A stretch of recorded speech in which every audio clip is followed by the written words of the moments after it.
Hello everyone, my name is Amber. Welcome back to my channel, Amber Reads Romance. Today I'm here for my weekly wrap up. I'm going to be going over all the books that I read from June 2nd to the 8th. And I gotta say this week was much better. Last week was kind of a fail for me. I was having a rough time, not really falling in love with the books that I was reading. But this week I read 8 books. And I think I only read like 4 last week or 5. Anyways, it was much better, especially because the first book that I'm going to talk about is an arc that blew me away and I can't wait to gush. So let's go ahead and dive into my weekly reads.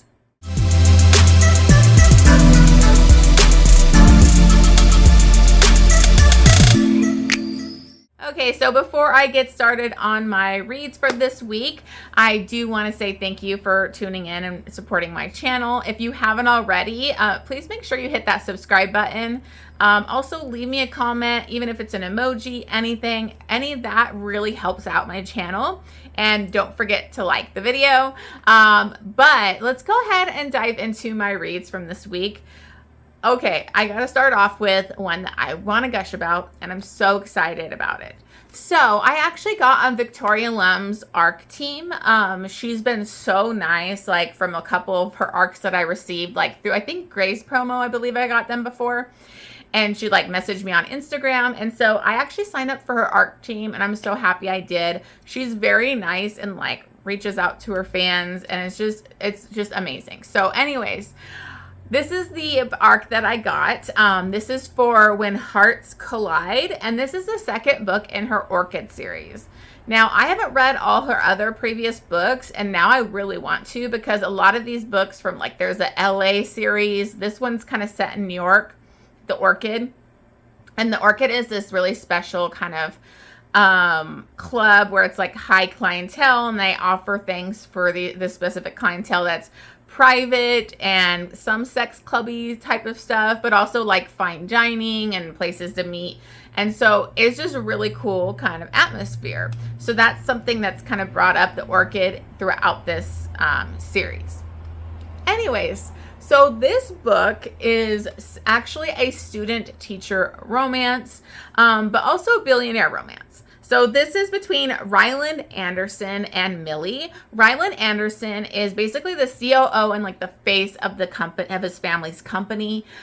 He's pretty like this grumpy, stoic kind of guy. He's kind of forced, because of his family trust, to be part of the business, even though his heart is really in teaching. He wants to be a tenured professor. That's where his passion is. So he does that like kind of on the side, but he's still also helping run the company with his twin brother and the rest of his family members. But there's this trust that makes it where they have to be a part of the business, and all this complicated stuff tied into this trust. So he has to do it. If they don't do this, then like, I think like the other brothers and sister could lose like their inheritance or whatever. It's very like complicated, but it's the reason he like forces himself into this role. He has to deal with the press and stuff because his twin brother doesn't really like doing that. So he kind of is like the face of the company.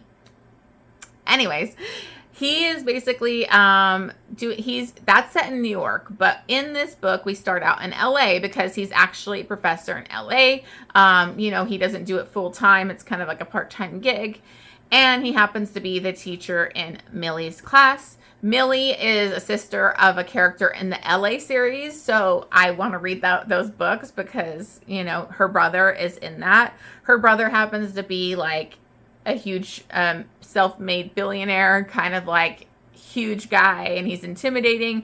So he actually changed his last name, so nobody knows they're like really brother and sister. She doesn't want anybody to give her preferential treatment and all of that. So Millie is a very dedicated student. She has a really big passion, big goals, where she's 100% focused on her education. She's not really interested in relationships or anything like that because she's so dedicated. So she ends up kind of having a bad first meeting with the professor. She actually took a nap, overslept. It was pouring rain, and she kind of like falls in his classroom trying to get in there, and she's soaking wet. And he's a pretty hard-ass professor. He's he's very tough, hard, and he basically gives her shit for coming in late, and she's just totally humiliated. The thing is that he's really attracted to her, and Millie is super attracted to him. He's very hot. He's so smart. He's like, has this way he carries himself. And so this beginning of this book is like her proving to him how dedicated she is, because she actually wants to go to this special like kind of program in New York after she finishes college here. She needs him to sign kind of like a recommendation and all that kind of stuff. So they start to have more interactions with each other, and it's a very angsty, like you can feel the tension, like slight touches and, you know, lingering looks, and they're just very into each other. Nothing happens in the first part of the story because something happens where he ends up leaving the school, and then we kind of jump a couple years later, and she's actually at that special program in New York, and then guess who's going to be the professor? So now it's like a couple years later, and, you know, he hasn't stopped thinking about her. He was so into her, you know, and they have this sexual tension and angst. So this book is so freaking angsty. Like, I was dying for them to get together. There are a couple points where it was like every time something almost happened, they get interrupted, and I was like, ugh, like, I need them to get together. I really loved this because they aren't just like sexually into each other, the hots, or just surface level shit that you see in teacher-student romances. They actually have so many deep conversations. They really bond because they both lost their mothers when they were young. And so there is a trigger warning for, you know, a death of parent. But they really bond over that. They're so much alike, but they're so different too. But it's just like they're perfectly matched to each other. And so the angst comes in because there's also something in the trust too, of like, if whoever marries him has to kind of give up their career and be like a woman of like the business or the family. And he knows she has so many like goals, and she wants to be a teacher, and she wants to do reform, and help people in lower income schools and stuff like that. And he doesn't want to hold back her dreams. So there's all these things that are actually like big things that are stacked against them. And so that brings in a lot of angst of like, come on, just be together. But how will they get over these obstacles? So there also is some really fun kinky stuff in this because our man is into primal play, and there's an actual floor, and his I'm sorry, I forgot to mention, but his family owns all these businesses, but they own the Orchid too. So he has a floor in the Orchid that's primarily built for primal play. It's like, looks like it's outdoors where you can run and chase them down, and it's like you're in the woods. And she ends up kind of finding out he does that. And she goes there instead of his usual person that was going to do it with him, so that he will be like kind of forced to make a move. Because she's tired of him stopping things between them. So there's some really hot primal play in this. So I had such a great time because let me tell you, I got emotional. Like, I mean, I cried multiple times in this book with because there's some flashbacks with her and her mother was dying from cancer. And it was just so emotional seeing him and his beautiful relationship with his mother and how they would like bond over that. And it was beautiful. So I really loved this. Now, there is a point where the hero makes some stupid mistakes and you're going to want to hit him upside the head. But let me tell you, this guy grovels good, and his big like act at the end is just so moving. Like, it got me emotional, and he has one of the best grovels that I've ever seen. So anyways, I've gushed about this enough. I'm sorry, but I freaking loved this. I gave this 6 stars. And I'm just so excited. I loved it so much. So I can't wait to buy a physical copy of this one because I really want it on my shelf. It is a 6-star read. I think I gave it 4 chilies because it does have some amazing spice in it. It just takes a while to get to it. But trigger warnings again. There is the death of a parent. There is also animal death, and during like hunting, he hunts and stuff. So just be aware. Some of the kinks.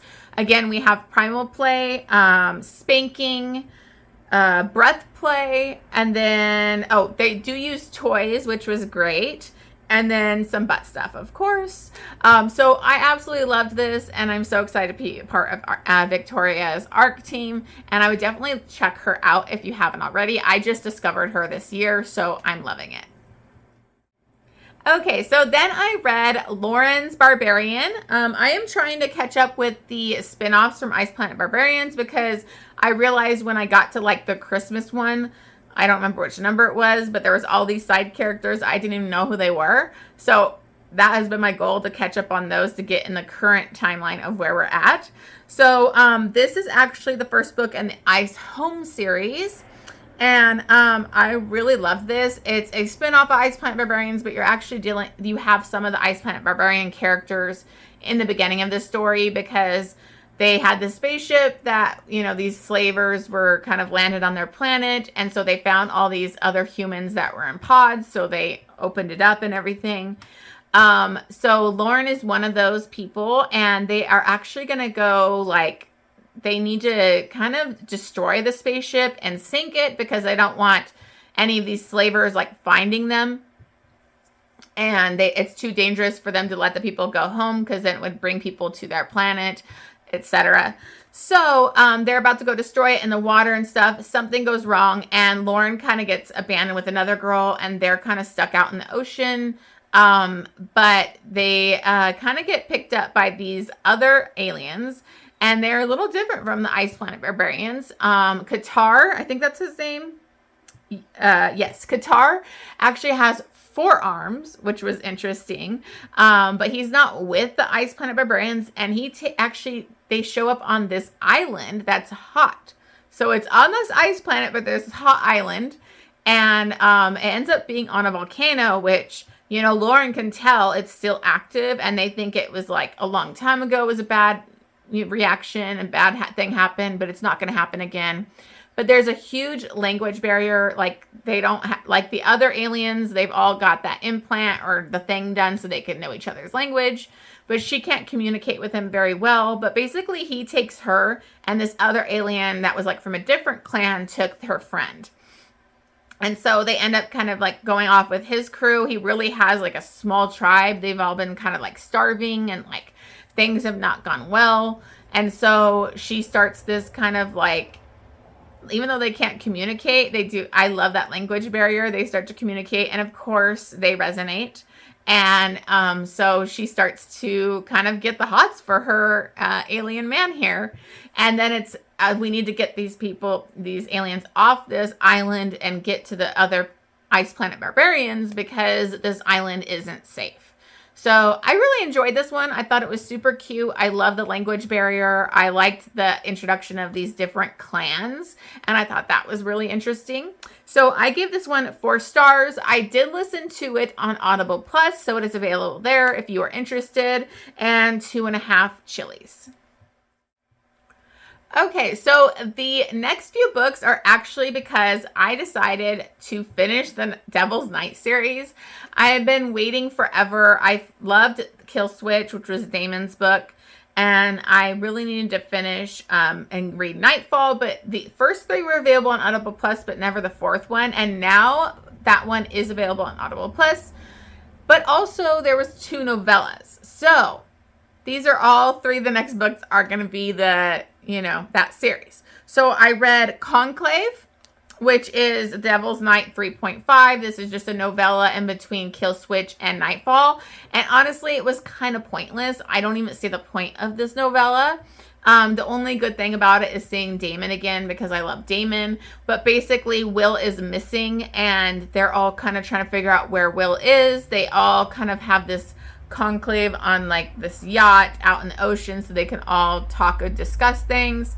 I think like Rika and Michael had a big fight, because I guess she thinks she can't have a baby, and she wasn't even telling him, but she told Kai. And so it was just Rika drama that was just like, I don't get it. So that kind of was it. Like, I don't really see the point other than that. So I don't know. I gave it 3 stars. It was kind of pointless. I didn't think we needed this novella. So then I read Nightfall, which is Will's book. And this is Devil's Night number 4. And this was horrible. So I really enjoyed this series, but this book just fell apart. Like, it was a mess.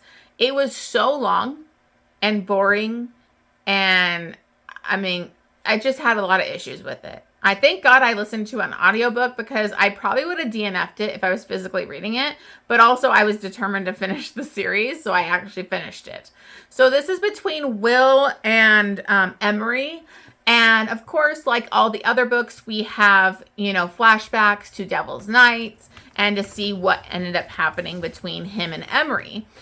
In the current timeline, Emery wakes up and she is in this like deserted mansion in the middle of nowhere with these like dangerous guys. And then she finds out it's the Black Church, which is like this place rich families send their bad kids to get out of trouble. It's like their prison or something. It made no sense. That whole thing was just so stupid to me. That like the characters that were being introduced didn't mean anything to me. It was just kind of dumb. So that already was like kind of fell flat for me. Then you have the flashbacks, and she is actually the little sister of one of the cops in the town, and she's very like serious and about school, but also she's being badly abused, like beaten by her brother. So she's not in a good place. And but she has this way where she looks down on Will and his friends. And Will is like obviously smitten over her and has been obsessed with her, and she treats him like crap. And I don't get it. So it made her pretty unlikable for me. Because Will is like this really sweet, funny, whatever guy. Yeah, he's part of that elite group that's kind of spoiled rich kids or whatever. But like, he's super sweet and funny. And she's such a snob towards him. So that just kind of irritated me. The flashbacks I did like more than the current timeline, because the Black Church thing was just so stupid. But, I don't know what to say about this, because it just really fell for me. I don't understand why it was so long. And then in the current timeline, there is a scene in a train between where all the characters come together when they finally find Will, and it's like everybody's all together, where we have the most gratuitous smut that like had nothing to do with building the story or building characters or anything. It was just smut for smut's sake. And I noticed that Penelope Douglas was doing this in like the last couple books. It's like we constantly have to have a sharing sex scene or like a threesome or whatever. I thought it was great and corrupt, but then like you keep adding it and trying to top yourself each book. So it really just felt like it was thrown in there. It had no reason to be there in the story. Alex, the like girl that's like an escort or whatever, she's been shared in previous books. Guess what? She's part of the sharing in this one again. And I didn't like it. Like, I thought it was so pointless, and I was checked out. So honestly, like, a lot of these characters, and the last 30%, it was just all this plot thrown in of like this kind of secret group and all the parents out to get them, and their parents are so evil and blah, blah, blah. And they act like there's some big mafia group or something. You're just a bunch of rich, spoiled kids. It just made it like annoying.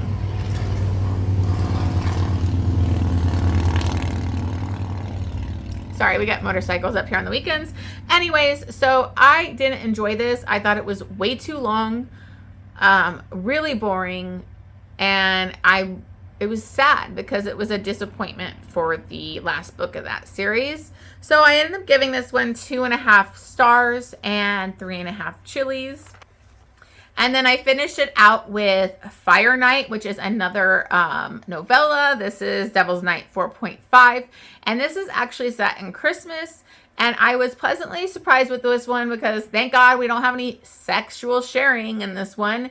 And it was just them all settled in the relationships. They all have kids.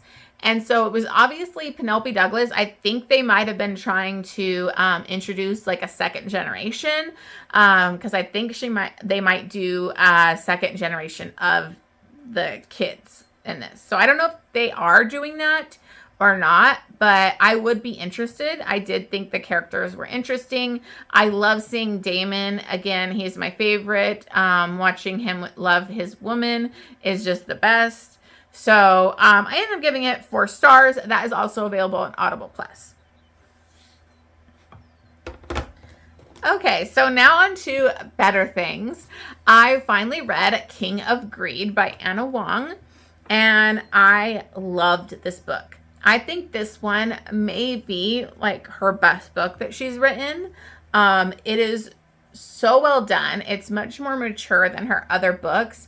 And I think it deals with a lot of topics or a lot of issues that are so real and a lot of people can relate to. And so I absolutely loved this book. This is the book, but this is Dom and Alessandra. They were previously introduced. Dom is like this self-made billionaire. He has worked his ass off to become a billionaire, and he's very obsessed with his career. He's always afraid of losing the money, losing his, prestige, and he's really a work-driven person. Him and Alessandra met when they were in college. They've been married ever since then. And, he does love her. She does love him. But this is a marriage in trouble because he's never home. He doesn't see what he's taking her for granted. But he is. They kind of pass each other. They still have sex. The sex has never been a problem with them. But she feels so left behind. She's basically put stuff that she wanted to do on hold to support his career. And so now she doesn't really have anything. He's never home. And so it kind of hits it's like the last straw for her when it's, I think, their 10-year anniversary, and she planned a trip, and she tells him flat out, this is important. You need to make this trip. Because he's canceled lots of dinners, canceled lots of trips because of his business. And she tells him this is important. Things go down, things get chaotic where he did know about it, but things were going bad at work and he got sucked in and he didn't remember. And then he gets home and she had basically lost it. That was the final straw, and she leaves her wedding ring and she leaves him. So he is devastated. He can't believe his marriage is in this situation. He goes and tries to grovel, tries to beg her back. But it's she's done. She's I can't do this anymore. She had just started her own business and everything where she was selling things online, but her dream is to kind of open a shop. And so she's basically kind of he didn't even have anything to do with that. He hasn't really helped her. And so, or shown support in her stuff. So she's done. She does not want to backtrack and just let him continue on with this. So this leads to, them being separated and her getting a divorce attorney. And when he gets those divorce papers, he is just so shocked. He thinks they could work through this, but she's kind of fed up. And so it's really this beautiful thing of her also putting herself first. She has always put him and their relationship first, and she always does that. So now she's actually going to open that shop, and she's trying to do stuff on her own and really stuff for her for once. And so it's this balance between him not wanting to pressure her, but also him wanting his wife back. And so what he has to do to slowly try to get her back. I mean, it was so angsty. It was so heartbreaking. I mean, the stuff, they really loved each other. And so there are a few times when they hook up sexually in here and he thinks, oh, okay, we're back, and she's sex was never the problem. We were great compatibly. We have great sexual connection, but that doesn't make a marriage. I need more. And so he has to prove to her that he's willing to put her first and not his business, or make compromises, and be able to be there for her. And he does show up in such huge ways. And I just really loved this. I think it was so much more mature. I think so many people could relate to this. I think it tackles important issues of you may love somebody you're with, but you're put second, or you're basically alone in the marriage. How do you live like that the rest of your lives? So I don't know. It was just very beautiful. So I absolutely love this one. This one I gave 5 stars and 3.5 chilies. Oh, sorry, 2.5 chilies, because it wasn't super spicy, but it was more emotional to me. And watching them come back together was so rewarding. So I highly recommend this one. Okay, so then I finally went back into Giana Darling's Fallen Men series. I stopped a long time ago, even though it's like one of my favorite MC series. I think I was like, oh, the next book's like 600 pages. I just don't feel like reading that. And I just put it off. And I was very frustrated with myself. So I finally read Dead Man Walking. And this is the sixth book in the Fallen Men series. And this is actually with a psychopath. So this is with Priest and Bia. And Bia is actually Lulu's little sister. Lulu is from the Zeus romance. So that's also a huge age gap, one of my favorites. And the Welcome to the Dark Side. Sorry. So, and Priest is actually the psychopath Irish enforcer for the MC. He is a true psychopath, and you know, he's pretty brutal. He tortures people. He's killed a lot of people. But Bia is like really attracted to dark side, you know, and dark guys. And she actually has her own podcast about serial killers and things. And she is just she's just so opposite of Priest. They're very different, but they're really compatible because she's like bubbly, sweet, and pink, you know, and he's very dark. But she's been obsessed with Priest for years. And she's really been pining after him. Everybody kind of knows. She ends up going on a date with a guy that she's kind of bored with him, but he ends up making like this drug deal, and then all of a sudden she's attracted to him. It was kind of like, come on, honey. But he's dealing in like the MC's area, and so she ends up getting hurt and like kind of like this altercation because Priest was there about this guy doing this drug deal. And so this altercation happens, and she doesn't care. Like, she forgives Priest. He didn't know she was there and all this. But at the same time that this is going on, we also have a serial killer that is like kind of killing, leaving religious, you know, quotes and all this kind of stuff. And it's really creepy. He's killing like women and people who he thinks are not, you know, with God and all this crazy stuff. And so the serial killer becomes obsessed with Bia, and he has actually left her, like, sent her body parts and like these notes and stuff. So she's very worried, and everybody's worried about her safety. And so Priest steps up and is like, I'm going to protect her. So they finally start to connect, and they get sexual pretty quickly, but I didn't mind it. I thought it was super hot. I loved Priest. I listened to this on Audible. I ended up using a credit for it, and I'm so glad I did, because the narrator was phenomenal with his Irish accent. I mean, I gotta do a video, I think, of all my favorite narrators with accent that do accents. I mean, because this was amazing. I loved his Irish accent. He was perfection, this narrator. But I really loved this because, you know, Priest has a lot of trauma from his childhood that he has to deal with. He doesn't really want her to touch him. He kind of like gives himself pain to like dealing with those tragic thoughts. So he's lots of scars, you know, inflicted scars and things like that. And Bia is just so warm and accepting and accepts everything about him and loves everything about him. And so it's great to see their relationship unfold and build and how devoted they are to each other.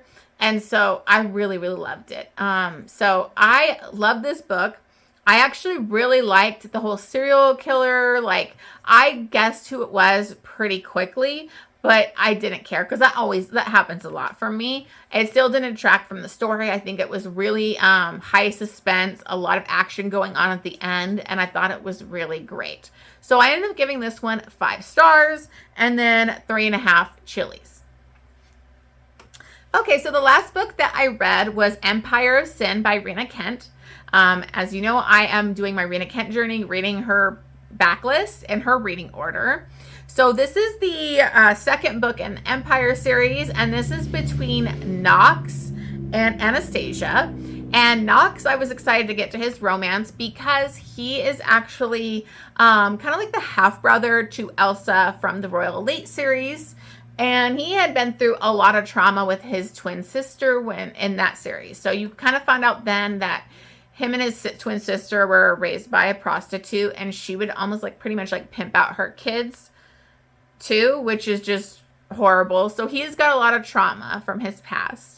And he's actually in America, because that series is set in the UK. He's actually in America now, and he's a very successful attorney.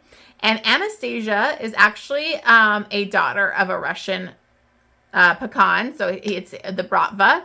And she actually kind of goes on the run. She doesn't want part of that life. She doesn't want to be forced to marry somebody. And so she ends up going to a bar to have a one-night stand to get rid of her virginity.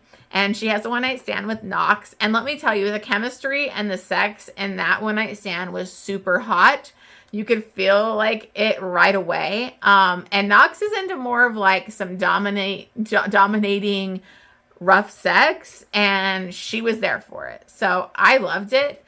She ends up changing her appearance, dyeing her hair black because she had really bright blonde hair, wearing contacts, and start wearing baggy clothes. And she gets a job because she's really good at like hacking and IT. She gets a job as an IT department at his firm, and she sees him there, and he recognizes her immediately. So he's like suspicious of her, like, what are you doing here? What are you after? Because he knows her name is not Jane, like she's going by, it's Anastasia.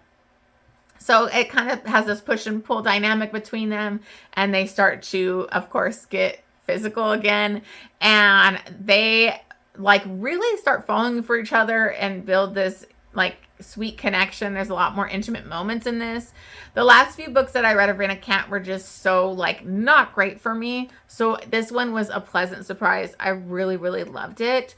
Of course, the Bratva is a danger in this, and finding out where she is, because she did steal a bunch of money from the Bratva to like take care of her grandma that was kind of being sent back to Russia. So there's all this stuff going on, but I really loved their dynamic. It was super sweet. I love Knox, and he's really like, he's a feisty man that knows what he wants, and he is not going to let her out of his life. Like, he's like, you're not leaving me. Like, like, I love him. So I ended up giving this one 5 stars. It was such a great time. It was kinky, good time, some rough sex, some slight bondage, spanking, also a lot of breath play. He really loves to, you know, do the hand necklace. He loves it. So I had a great time with this. So I gave it 5 stars and 3.5 chilies, and I'm excited to continue on my journey. All right, so those are all the books that I read this week. You know, thank you so much for watching this. As always, don't forget to like this video, comment, and subscribe. And I will see you guys on the next one.